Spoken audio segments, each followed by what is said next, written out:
Olá pessoal, tudo bem com vocês? Eu espero que esteja tudo ótimo e quero me apresentar. Meu nome é João Cláudio Rufino, sou professor na Faculdade de Teologia e quero dar as boas-vindas a você aqui neste canal que tem como propósito levar a profundidade das Sagradas Escrituras para você que realmente quer saber o que a Bíblia quer dizer. E eu já quero dizer a cada um de vocês algo muito importante. Estou aqui reiniciando, depois de breves dias de férias aqui no nosso canal, explicando o Evangelho do dia todos os dias.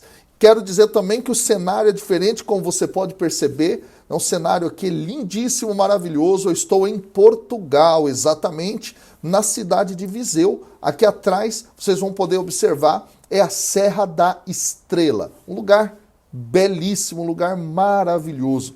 Eu estou aqui fazendo uma temporada de missões em Portugal, onde eu vou pregar em encontros, grupo de oração, dar formação também. Estou aqui na casa de um grande amigo meu, cantor católico chamado Betinho, exatamente. E por esses dias eu vou fazer alguns vídeos aqui com ele. Mas vamos lá, gente, sem mais delongas, nós vamos hoje mergulhar num texto belíssimo das Sagradas Escrituras do Evangelho de Mateus, capítulo 4, versículos de 12 a 17. Aí nós vamos pular o 18 até o 22, que é o chamado dos dois primeiros discípulos, e vamos para os versículos 23 e 25. Exatamente. Trata-se de dois pontos fundamentais que se conectam. O primeiro deles é justamente aquilo que nós conhecemos como o início do ministério de Jesus, segundo o Evangelho de Mateus, ou melhor, e depois a finalização de todo esse processo narrativo. Trata-se, portanto, de um grande texto, um texto que ensina muitas coisas a respeito de Mateus e a respeito do mistério de Cristo, claro. Vamos ler, então, aquilo que está presente dentro deste evangelho. Ao ouvir que João tinha sido preso, ele voltou para a Galileia e, deixando Nazaré, foi morar em Cafarnaum, à beira-mar, nos confins de Zabulon e Neftali, para que se cumprisse o que foi dito pelo profeta Isaías. Terra de Zabulon, terra de Neftali, terra do caminho do mar, região além do Jordão, Galileia das nações. O povo que jazia nas trevas viu uma grande luz. Aos que jaziam na região sombria da morte, surgiu uma luz. A partir desse momento, começou Jesus a pregar e a dizer: arrependei-vos, porque está próximo o reino dos céus. Jesus percorria toda a Galileia em suas sinagogas, pregando o evangelho do reino, curando toda e qualquer doença ou enfermidade do povo. A sua fama espalhou-se por toda a Síria, de modo que lhe traziam todos os que eram acometidos por doenças diversas e atormentados por enfermidades, bem como endemoniados, lunáticos e paralíticos. Ele os curava. Seguiam-no multidões numerosas vindas da Galileia, da Decápole, de Jerusalém, da Judeia e da região além do Jordão. Gente, esse texto, no versículo 12, tem o seu início da seguinte forma: ao ouvir que João tinha sido preso. Ora, neste momento, o texto de Mateus está afirmando justamente o seguinte: ao fim da atuação de João, se dará início à atuação do Filho de Deus. Exatamente. Mostrando neste sentido que a atuação do Filho de Deus é maior do que a atuação de João Batista. Mas há um outro detalhe interessante. Dentro da narrativa feita por Mateus, lá no capítulo 14, versículos de 1 a 12, usando uma técnica de flashback, exatamente, fazendo menção àquilo que tinha passado. Dentro deste evangelho será mostrada a morte de João Batista. Exatamente. Esse é um ponto bastante importante que a gente precisa, não é, deixar aqui bem claro, tá?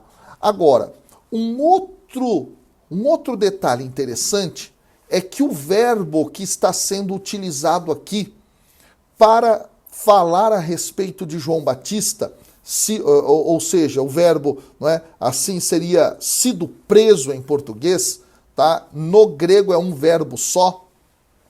O que está posto aqui é que esse verbo ele vai ser utilizado dentro da narrativa da paixão de Jesus.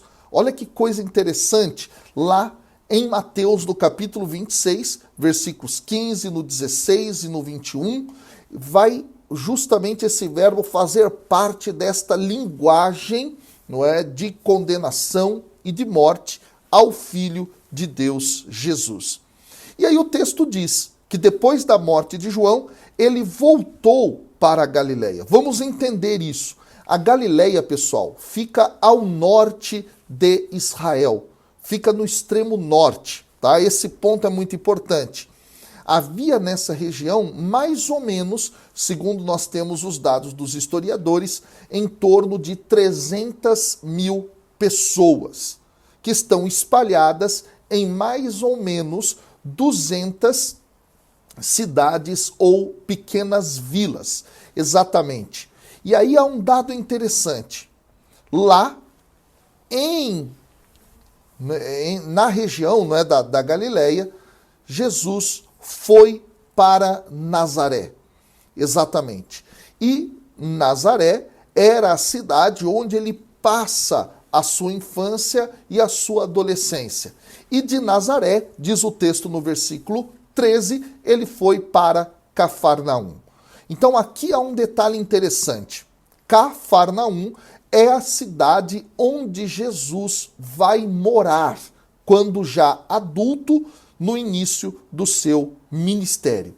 Essa cidade, Cafarnaum, fica às margens daquilo que é conhecido como Mar da Galileia, ou Lago da Galileia, ou Lago de Tiberíades, e no Evangelho de Lucas, Lago de Genezaré, ok?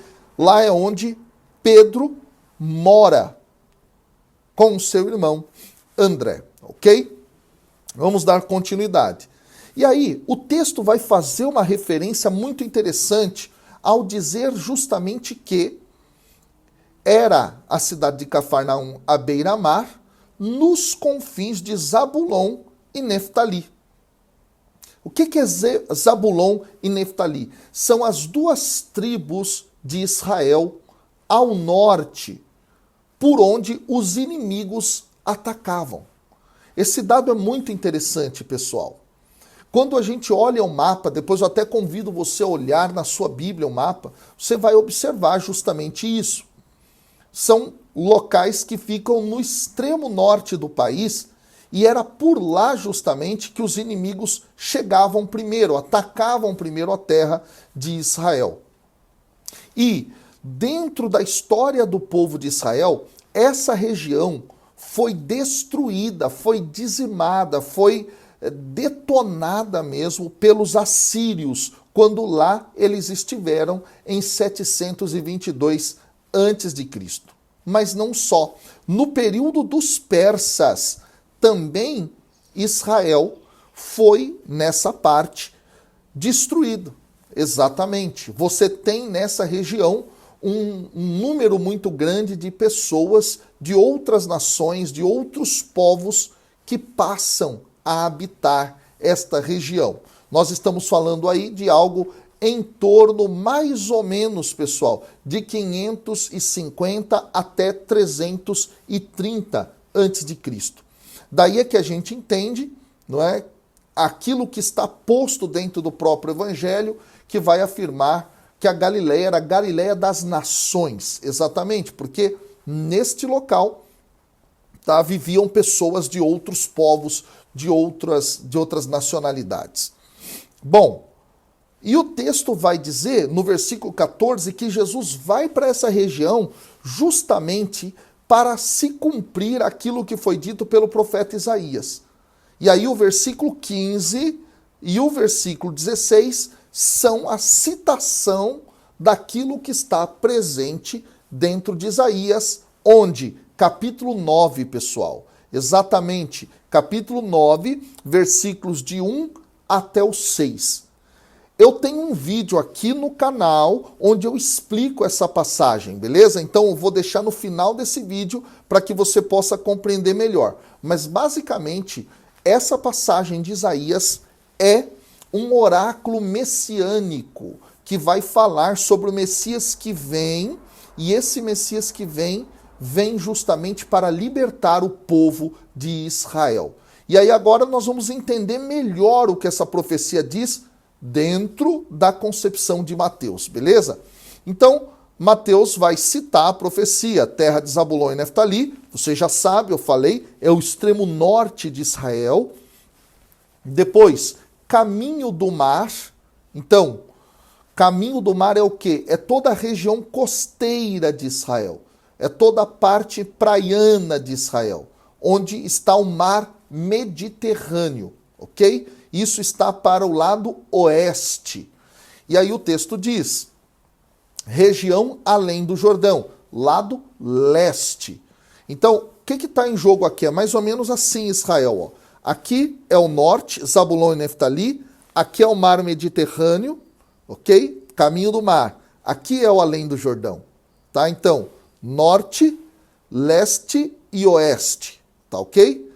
E aí o texto diz, Galileia das nações. O que o texto está dizendo? O texto está dizendo que todo o povo que mora nessa região, jazia nas trevas. Ou seja, todo o território de Israel jazia nas trevas. E aí o texto diz, viu uma grande luz. O que é isso, gente? A salvação de Deus. Deus que vem para salvar o seu povo. Olha que coisa interessante. Então o Evangelho de Mateus está dizendo que Jesus é essa luz que vem para restaurar a esperança do povo que estava nas trevas, de um povo que já não tinha mais a salvação, não é? Como algo que estava no seu horizonte. Jesus é este que vem trazer esta salvação. E aí, pessoal, é muito interessante que depois de fazer menção a essa profecia de Isaías, o versículo 17 vai dizer, é a partir desse momento que Jesus então começa a pregar. Olha que dado interessante. O verbo utilizado aqui é o verbo kerisó, em grego, traduzido em português como pregar. Mas você talvez diga assim, mas o que isso tem a ver? Tem muito a ver. Por que razão? Deixa eu te explicar. Justamente porque o verbo kerisó, ele tem um peso muito diferente do que a palavra pregar tem em português.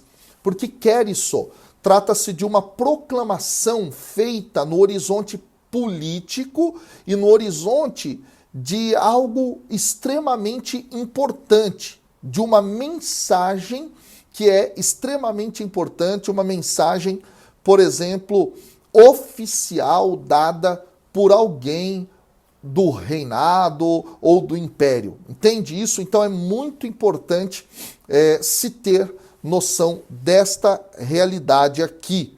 E nós temos então a primeira palavra de Jesus, arrependei-vos. Então, o que é o início da pregação de Jesus dentro de Mateus? O arrependimento. E arrependimento aqui é uma mudança radical de vida. Só que não para por aí. Ele vai dar a razão desse chamado pelo arrependimento. Porque o reino dos céus está próximo. Isso já aponta para a realidade de uma urgência. O reino de Deus está próximo, significa é urgente. Ele está às portas, ele está chegando. E você estaria preparado para a chegada deste reino dos céus? Esta é uma pergunta.